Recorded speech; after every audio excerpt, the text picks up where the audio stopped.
It's a measure of our low, degraded time that we have leaders today who, quite frankly, don't know what the heck they're talking about. Here's Democratic Representative Jim Clyburn making a case for federalizing election law, H.R. 1, on the basis that our very democracy hangs in the balance, and he draws an analogy to the Roman Empire and to William the Conqueror.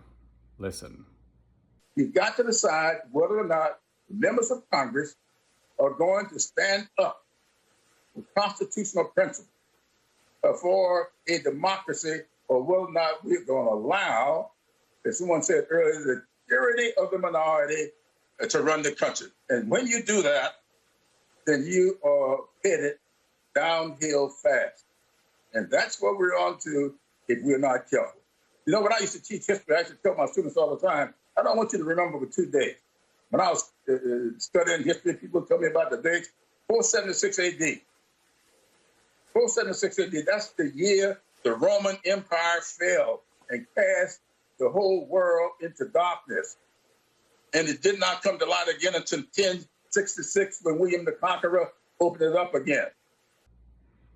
Now, what is this man even talking about? He claims to be a former history teacher, and maybe this is part of an explanation for why our public schools are flat on their back. But he seems to think that Rome was a democracy, and then somehow this democracy collapsed in the 5th century, bringing the glorious era of Rome to an end. Now, Rome was, in fact, never a democracy.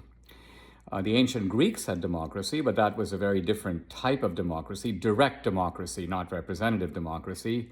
Rome alternated for most of its history between being a republic with a senate, an effective senate, and being a monarchy. Now, the glory days of Rome occurred under both types of regimes. So you had the great days of the Roman Republic, but you also had the great days of the emperors, Marcus Aurelius, Augustus Caesar, and so on.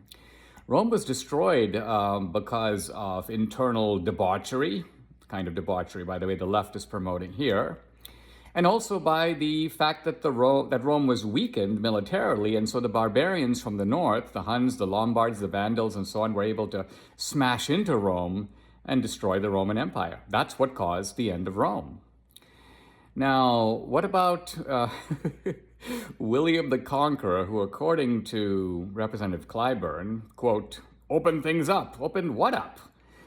Made Rome a democracy again? No.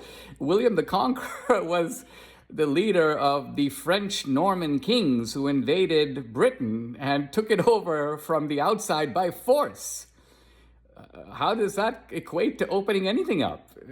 Does he think this is the installation of democracy in Britain? Now, it was 150 years later that a very different king signed the Magna Carta, conceding to Parliament, not to the people, but to Parliament, some of the royal prerogatives. So this was, you could say, the very beginnings of a transfer of power away from monarchy toward a parliament.